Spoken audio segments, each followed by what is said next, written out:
It's publishing program. I'm Andrei Alokhin, and our guest today is a young writer, author of the sensational book Psychos of the Two Seas. It's a bestseller, and many people buy it like hotcakes and asking for it in bookstores. The problem is that the author of this book is not really a writer. He went to war and became a writer there.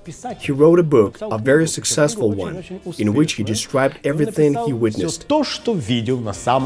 Meet and greet our guest, the young writer Yuriy Rudenko.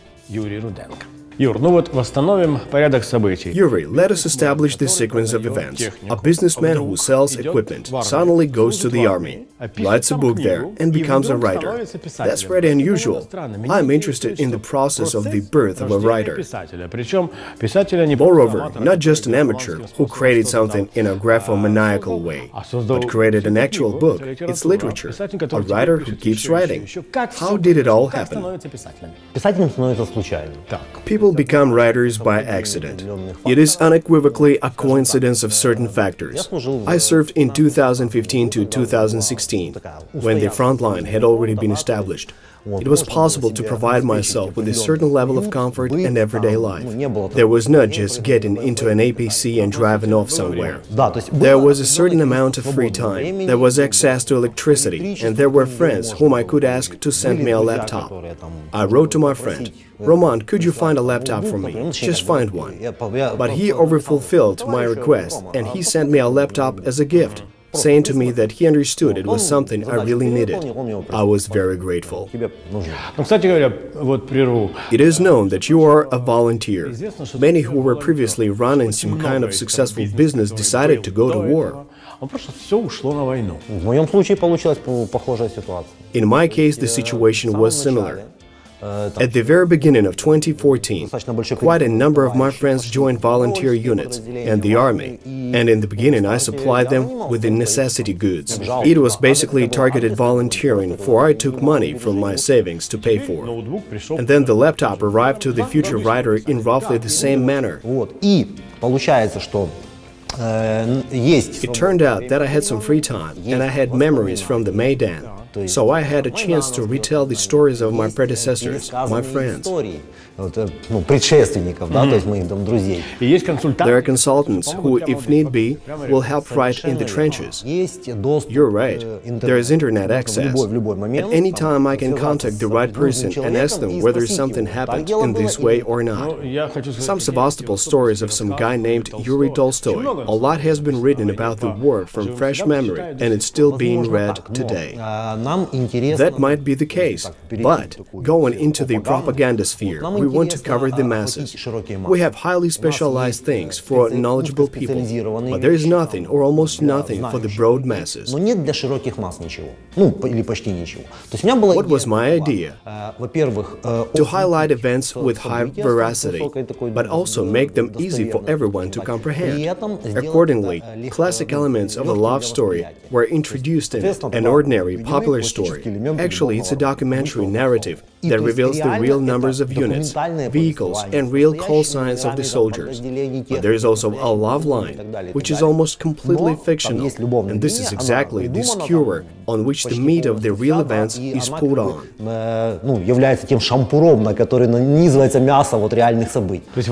That is, the war became the background for love. Exactly. There is a term traumatic love, which refers more to psychology. People find common points of contact in a traumatic situation, especially in a war. When the traumatic situation ends, they lose interest. There is such a thing, but the book is not about that.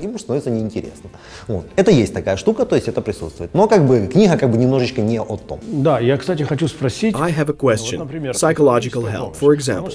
War is war. Some go to war, and then their personal lives and families fall apart. Then they return and have nothing and nobody. I know that you take part in providing psychological help to those who return from the war.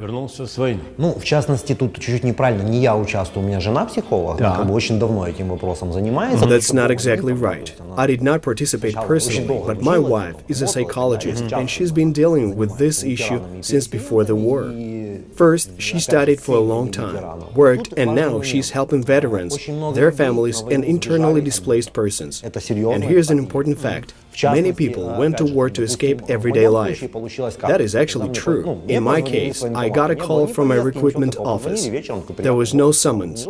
I just got a call and a pleasant voice asked me if I wanted to serve in the army. And I replied that I sure did, and that it was time.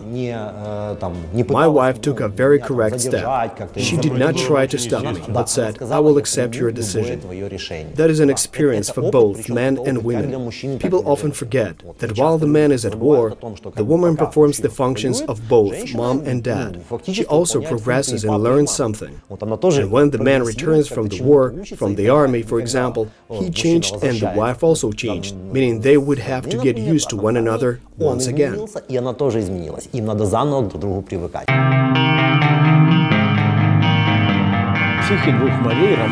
Psychos of the Two Seas is not a naturalistic but a realistic novel. Therefore, reading it is quite difficult, because it is about war. It is generally a serious novel, if you still haven't understood. Get it and read it. But what's interesting, everything in it is true. All the characters actually existed. They are alive. Those who are alive know all about it. They read it all about themselves. Only the main female character is completely fictional. And that's rather strange. To sum up the story, a man went to war and he had free time there. Since he had a tablet and not sheet music, he did not write a symphony or create a sculpture. He instead wrote a book, which turned out to be a bestseller. I know that almost all characters in the book are real people whom you can talk to. The problem is that the lead female character is totally made up. This Ella, whom the novel is about, you could not call her and ask her to remind the details of a certain event. So how does a writer make up a female character? Why did Leo Tolstoy make Anna throw herself under a train? Was he just sitting there and thinking where to send her? What happens with a man who never made up any characters and then this Ella suddenly appears? Why Ella? Where did she come from? What happens in the brain of a normal person? Ну, в мозгу нормального человека, наверное, что-то происходит, как бы в мозгу человека, который технически, на самом деле, ну, у меня технический склад мышления. Я всю жизнь крутил гайки, да, то есть... Something probably happens in the brain of a normal person. I have a technical mindset. I was twisting screw nuts all my life. Realism is the key moment. Why is Ella from Israel? It's tried and simple. 30% of people in Israel speak Russian, so the question of why they understand each other is immediately answered. Why is it a woman and not a man? Because she can be made beautiful, and it's not shameful for her to be afraid and sad. All those stereotypes are observed.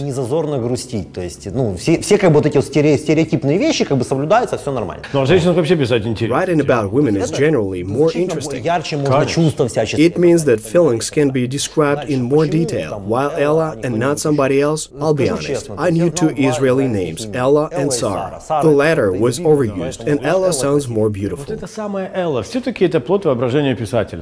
Ella is a figment of the writer's imagination from beginning to end. What is interesting is that those who got into literature from social media post chapters of their novels, large chunks of literature, and when they are asked about the advantages of doing that, they say that they can see the reaction immediately. They can write, "Dude, it's this way and that way," which makes the novel more alive.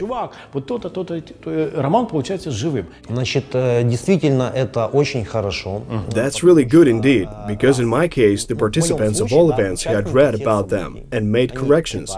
So the realism and the reactions of people, the dates, numbers, events and details were preserved. Даты, цифры, какие-то там вспоминались события, какие-то нюансы. Плюс действительно реакция людей. То есть нравится, не нравится. Они не могли писать? Could they write something like, "Hey, I turned out a bit bland. Could you add some romantic moments?" Добавь мне там парочку каких-то там романтичных. Было такое? Они влияли на вас как? На самом деле, ну как-то так получилось. Actually, just so happened that this was influenced by the events in realism. Maybe I just got the character descriptions right. After all, I was writing about my friends, the people I know. So nobody wrote, Yuri, not so great, let us not.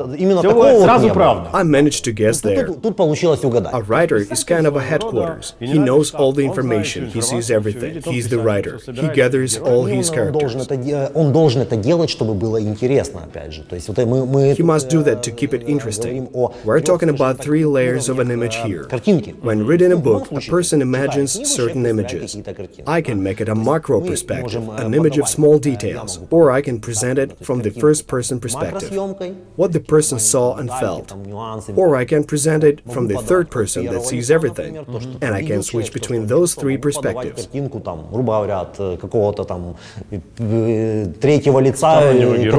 Который видит все. И вот эти вот 3 как бы плана, то есть постоянно ими можно жонглировать по-разному. Perspectives, close-ups. Would you like to make a movie out of your book? Not that I don't want to, I do. I'm even writing a screenplay. The only thing that's difficult in some cases is that knowledgeable people say that I'm not writing the screenplay the way I should, but making the storyboard right away. It's to the point that there is a flute of champagne in the frame, and a droplet of bubbly is flowing down its side. So you're taking away the bread of the people who should be doing that. Well, yes, and it's probably wrong. I'm not well versed, as I didn't graduate from any special university. But then again, if you want to do something well, do it yourself.